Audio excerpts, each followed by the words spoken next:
Hi everyone. So I thought it would just be quite cool to just to run through some illustrations that I've done. So this isn't really a tutorial. I'm not going to show you guys how I do it. I mean, if you want me to, I can. But there's a lot of those videos online. I thought what would be quite interesting is just to run through certain projects, just give some of the thoughts behind it, what I was thinking, and kind of the process of it, and how it all developed. So this is a project I did for a client. It was for a t-shirt design that's available on Amazon. I'll put the link in the notes below. But yeah, this was a really fun project and just something really cool to work on. And I thought it'd be quite fun to take you through the process. So yeah, I did have a sketch originally for this, which was just on a piece of paper next to my desk. And unfortunately, I can't find it. So I had hoped to scan it in and show you my initial thoughts. But I don't have that anymore, so we'll just take it from what we have at the moment. So you can see on the left-hand side, I've just got an image of kind of a guy with a sling, and that was kind of a reference point that I used. You know, obviously the illustration is based on the whole story of David and Goliath in the Bible, and if you've read Malcolm Gladwell's book, he talks about the story as well. So yeah, just a very interesting story. And a great dynamic, so between kind of something that's really big and then something that's quite weak and small. So, you know, just putting some thoughts down, the initial line work, so over here is just really simple. And I just liked the line that I came up with was, face giants without fear. So, you know, the original thought was to have this massive giant, and then we've got the David character who's looking quite weak and subservient, and I quite like the juxtaposition between this kind of really angry looking guy and this really kind of weak before he gets his sling and takes action kind of character. So I thought that was quite interesting. You know, I developed it a little bit, but I didn't take it too far. And this phase is just really, this was just laying down basic shapes. So you know, laying down basic things for the hands, for the shield. There's a bit of an awkward space here with this type at the moment, but I've kind of figured that out a bit later. We'll see in the next screen. And working a little bit of detail into the face just to kind of get that expression. So you see around his face, you know, his eyes, he's a little bit angry. He's not happy.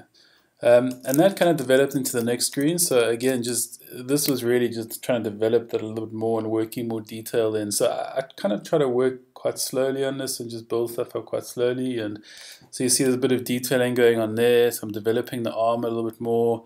And as I said, this space didn't really work for me. So I developed more of, I suppose it's his robe or something like that. Put a sword in there along with his spear. And then just started tweaking and rounding and adding a few more shapes here. So there's the mountain.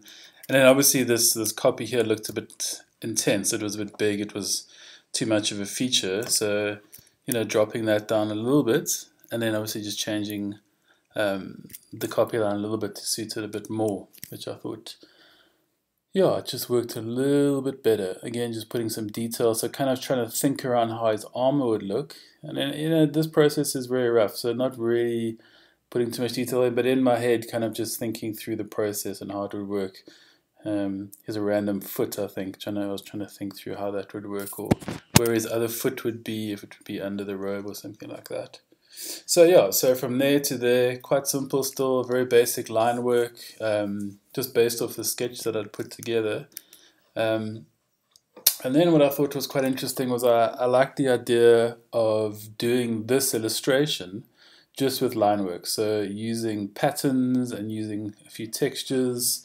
So you can see here on the skull I've used a very simple dot texture. And the way I do that, and this is a little tip, I mean maybe you guys know a better way of doing it, I don't. This is just the way I've always done it, but I just create a little block. So I can ungroup that, so that's just a white block, that's just a orange circle, and obviously I just align those to each other, so you just, now it's aligning to the page. Align selection, so align there, so you create your pattern. Obviously you can change the size of that, and then all you do is you just create a shape. Before I get there, you take this thing and you drag it into your library. So now you've got a swatch, which is what you want to use, and you just Obviously it's not working. Why would it work? No. Oh, because I'm on the outline. There you go. So, you can just have nice little patterns. So I quite like the idea of doing the illustration like that. And you can see at this point as well with line work, I've kind of fleshed out the armor a little bit more. I've solved what happens with the foot there. Did I solve that? No, I'll solve that later. And I also changed the posture of David. So, I thought this was quite interesting, and then kind of a little bit of back and forth with the client, and they weren't sure if that was really working for them, which was fine. I think if you get good client feedback, it's always great. And in this case, client was they were very open. They had very good feedback. It was a great dialogue between the client and I, and they felt that a more kind of active David would be better. So telling the story a little bit more. So what I did in this case was I had Goliath in the background. So he's in the black, and then obviously highlighting David in the orange, and then using these lines to create rhythm and movement. And you'll see, if I just show you the stroke,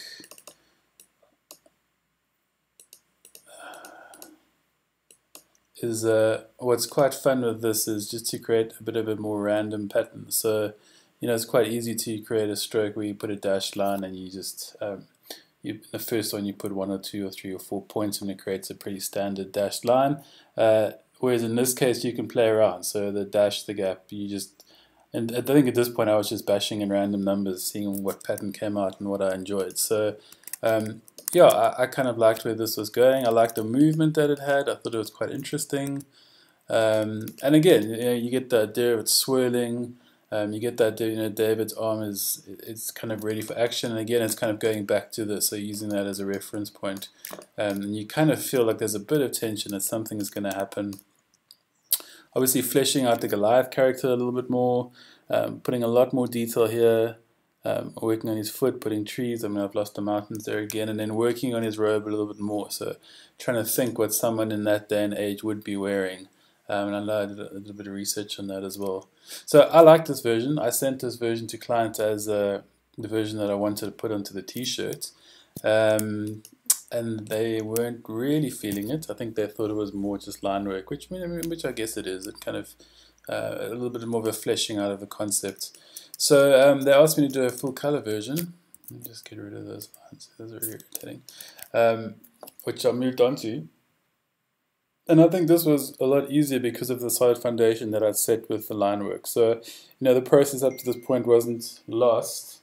I still used, obviously, a lot of it, and then just kind of working in color. So, the Goliath hasn't really changed too much. The David is pretty much the same. Again, using an orange to highlight him. And again, this is really where color becomes very important. So, when you're looking at this, you want to pull out certain elements of the illustration. So in this case, I wanted David to stand out and be in the foreground, even though he is kind of against and in front of this massive giant. So, the risk was that David was going to get lost and you wouldn't be able to really make him out.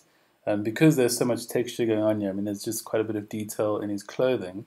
And I think in earlier versions, David was getting quite lost and you couldn't really see him. So, pulling through the orange, again, the orange in the background, which highlights the Goliath character in the foreground.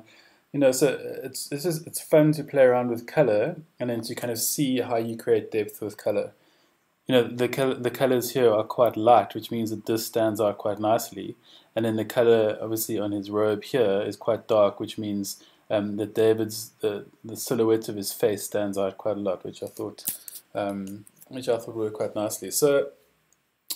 Yeah, that's just a really quick behind-the-scenes glimpse into how this project went down. Didn't take very long. I think it took a few days, maybe 1 or 2 days to get the thing from beginning to end. But yeah, wow, someone's really enjoying my behance. Let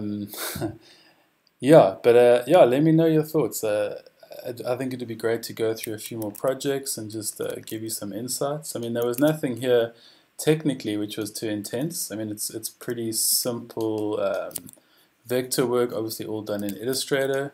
Let me just see if I can get the outline. There There we go. So there's the outline. Yeah, no real rocket science here, guys. Just again, working on composition, which is obviously very important. And a lot of this really has to do with composition and how things are laid out. So technically pretty simple, but yeah, I think it was effective and it came out as a nice design in the end. Wish this had gone forward, but it didn't. But I was happy with how it came out in the end. Cool, guys. Speak soon.